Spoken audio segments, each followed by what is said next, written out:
माता पार्वती कहती है, ऐसी 3 स्त्रियां कभी विधवा नहीं होती है। दोस्तों, एक समय की बात है जब देवर्षि नारद नारायण नारायण का जाप करते हुए कैलाश पर्वत पर पहुंचते हैं।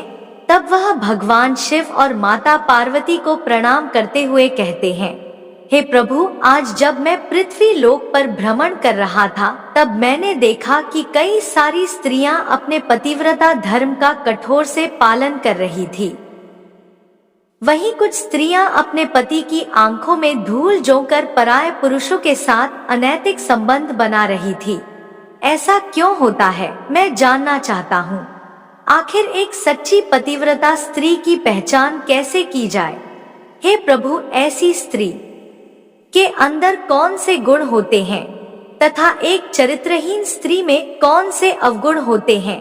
तब भगवान भोलेनाथ कहते हैं, हे नारद, आपने समस्त मनुष्य जाति के कल्याण हेतु महत्वपूर्ण प्रश्न किए हैं, किंतु एक स्त्री के मन को समझना किसी के भी बस की बात नहीं है।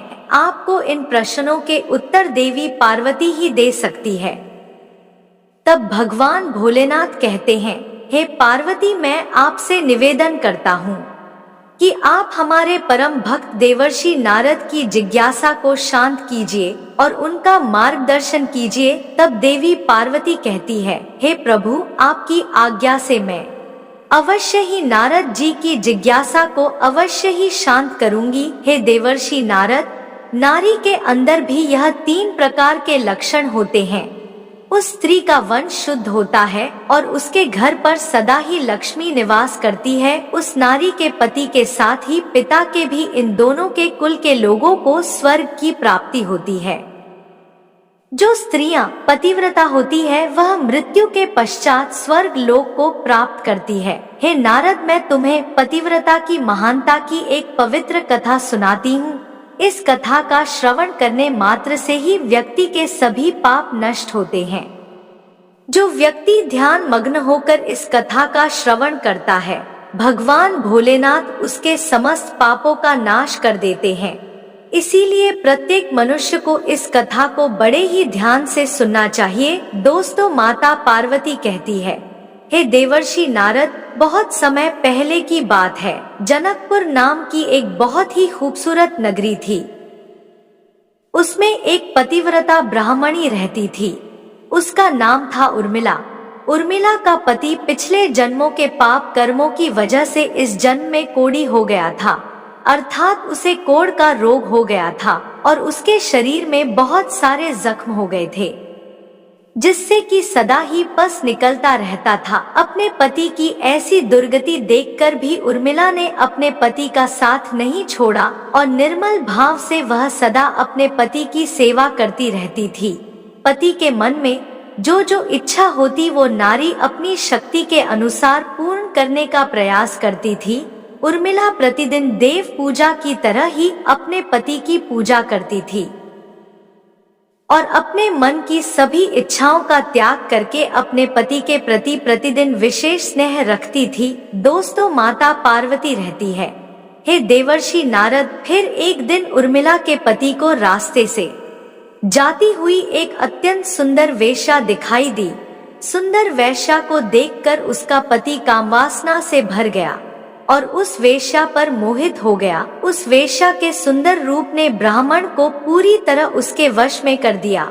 उसके सुंदर रूप को देखकर वह आहें भरने लगा और लंबी लंबी सांस खींचने लगा और जब वो वेश्या उसकी नजरों से दूर चली गई तब वह बहुत दुखी हो गया। अपने पति की आवाज सुनकर वह पतिव्रता तुरंत दौड़कर बाहर आ गई और अपने पति से पूछने लगी, हे नाथ, क्या हुआ? आप इतने उदास क्यों होने लगे? अपने लंबी लंबी सांसें क्यों खींची? आपको जो भी कष्ट हो मुझे बताइए, जो भी कार्य हो आप मुझे बताइए, वह मैं पूर्ण करने का प्रयास अवश्य करूंगी। हे प्राणनाथ, आप ही मेरे गुरु हैं, आप ही मेरे परमेश्वर हैं और आप ही मेरे प्रियतम हैं।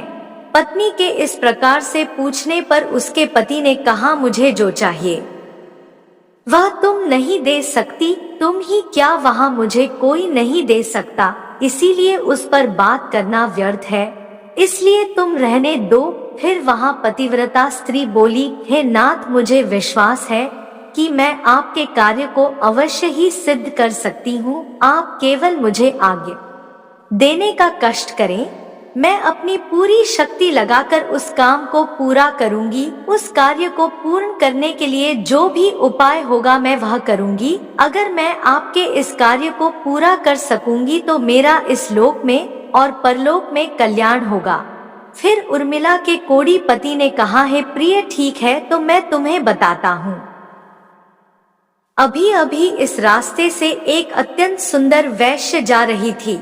उसका शरीर अत्यंत सुंदर और मनमोहक था, जिसे देखकर कि मेरा शरीर कामाग्नि से भर गया है। यदि तुम ऐसा कोई उपाय करो जिससे कि वह सुंदर वेश्या मुझे प्राप्त हो जाए, मिलन करवाकर मेरी काम अग्नि को शांत करो। पति के द्वारा ऐसा कहने पर वह उर्मिला अत्यंत दुखी हुई और बोली, हे नाथ, आप धैर्य रखें, मैं आपके इस कार्य को अवश्य ही पूर्ण करूंगी और उस वैश्या से आपका मिलन करवाऊंगी।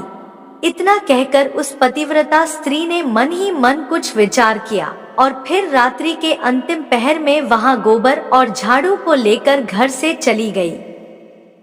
दोस्तों, देवी पार्वती कहती है, हे नारद, जाते समय उसके मन में बड़ी प्रसन्नता थी। फिर वहां उस वैश्या के घर पर पहुंच गई और उसने उस वेश्या के घर के आंगन में झाड़ू लगाया और गोबर से लेपकर उसका आंगन अत्यंत सुंदर बना दिया। और लोगों की नजर पड़ने से पहले ही उर्मिला शीघ्रता से अपने घर को लौटकर आ गई। इस प्रकार से उस पतिव्रता स्त्री ने 4 दिनों तक उस वैश्या के घर के आंगन में झाड़ू लगाया और गोबर से लेपकर उसका आंगन सुंदर एवं स्वच्छ किया।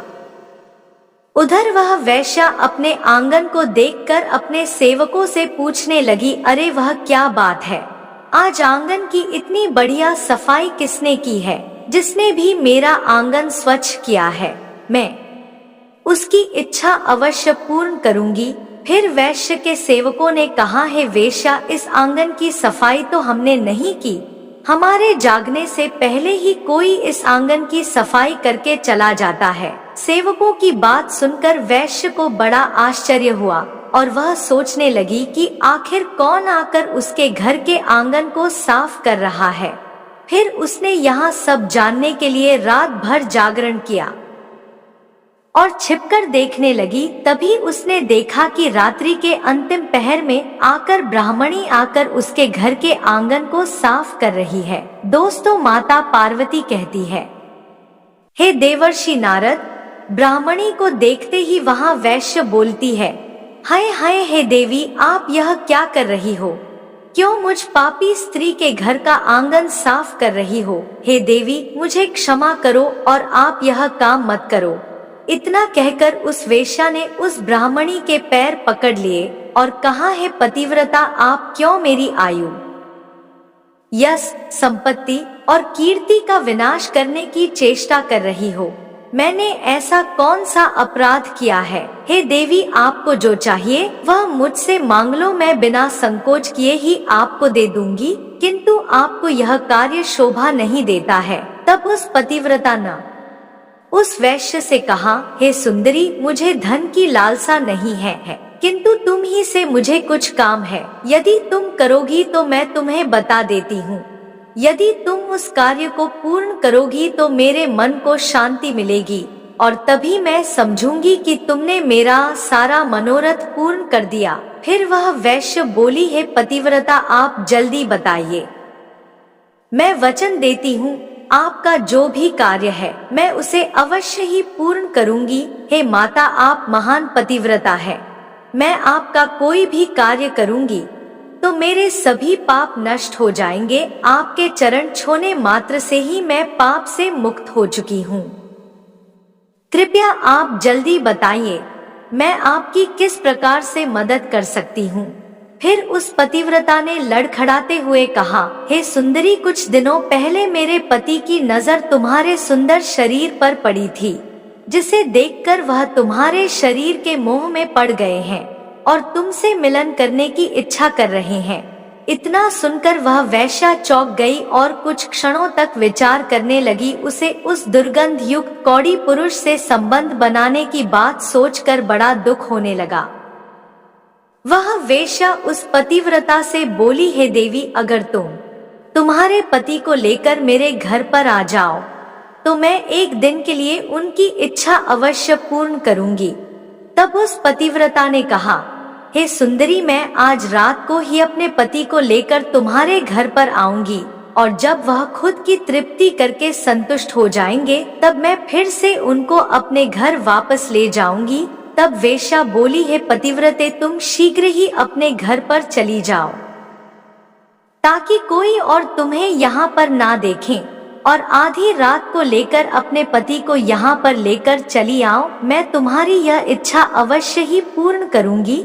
दोस्तों, माता पार्वती कहती है, देवऋषि नारद फिर वहां पतिव्रता नारी अपने घर पर चली गई और उसने अपने पति को सारी बात बता दी कि वह आज रात को उसे उस वेश्या के घर पर ले जाएगी। फिर वह कोढ़ी अपनी पत्नी से बोला, हे प्रिय, मैं उसके घर पर कैसे जाऊंगा? मुझसे तो चला भी नहीं जाता, फिर किस प्रकार से यह कार्य पूरा हो पाएगा?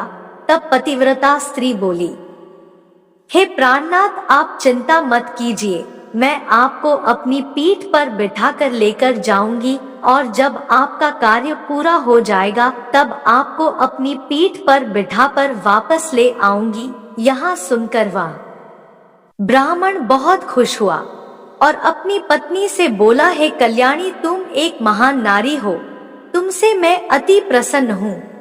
तुम्हारे कारण ही मेरा कार्य पूर्ण हो जाएगा। तुमने आज जो काम अपने पति के लिए किया है, ऐसा काम संसार की कोई नारी नहीं कर पाएगी। हे देवी, तुम धन्य हो। फिर रात हो गई और वहाँ पतिव्रता स्त्री अपने पति को अपनी पीठ पर बिठाकर लेकर जाने लगी। रास्ते में एक जगह पर परम तेजस्वी मांडवी ऋषि को गलती से चोर समझकर राजा ने त्रिशूल पर चढ़ाया हुआ था। वहां त्रिशूल ऋषि के आर पार गया हुआ था, किंतु ऋषि फिर भी जीवित थे और अपनी तपस्या में लीन हो रखे थे। जब रात के अंधकार में वह पतिव्रता ब्राह्मणी अपने पति को लेकर रास्ते से ऋषि के नजदीक से गुजर रही थी तो गलती से उसके कोढ़ी पति का पैर मांडवी ऋषि के शरीर को लग गया और उनकी तपस्या भंग हो गई। मंडावी ऋषि अत्यंत क्रोधित हो गए और श्राप देने लगे, जिस पापी ने भी मेरी तपस्या भंग की है और मुझे वेदनाएं दी है, वह पापी सूर्य उदय होते ही भस्म हो जाएगा। ऋषि मंडावी के शराप देते ही वह कोढ़ी जमीन पर गिर पड़ा। ऋषि मंडावी का शराप सुनते ही उस पतिव्रता स्त्री को बहुत दुख हुआ और वहां पतिव्रता स्त्री कहने लगी, आज से 3 दिन तक सूर्य का उदय ही ना हो।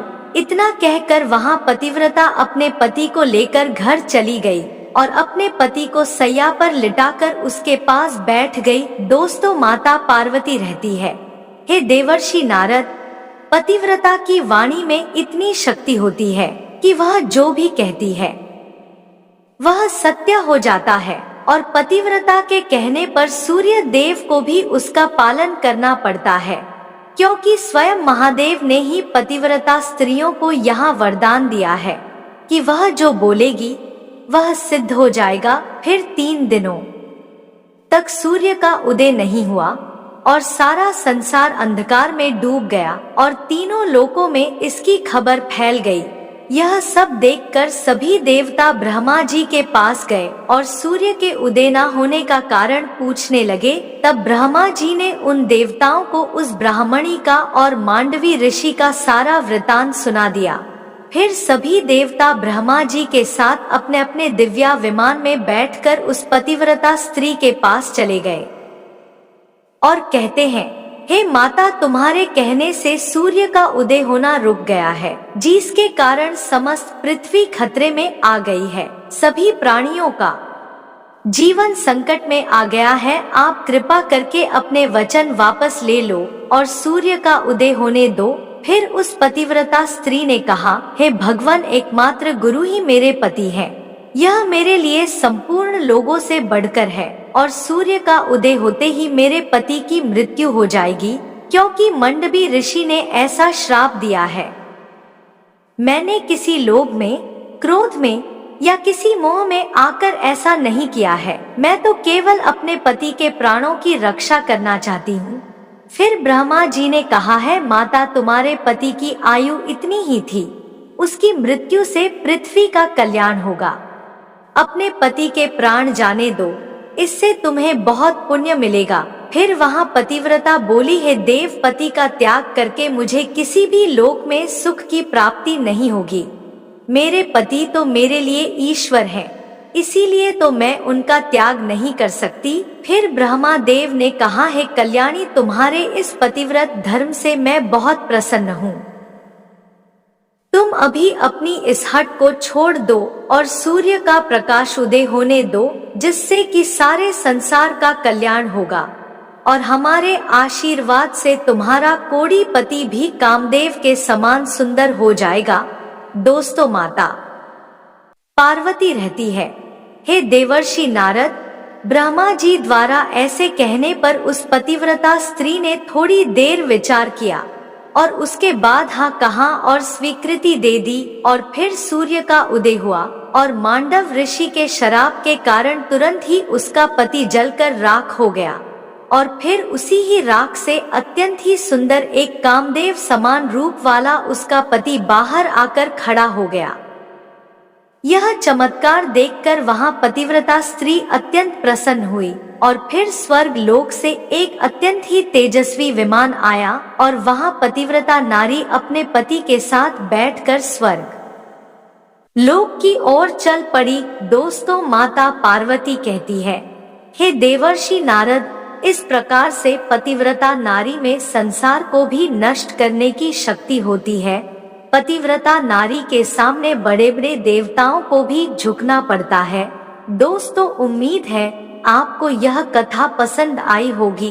कथा अच्छी लगी हो तो वीडियो को लाइक और चैनल को सब्सक्राइब जरूर कर लें और कमेंट में हर हर महादेव जरूर लिखें।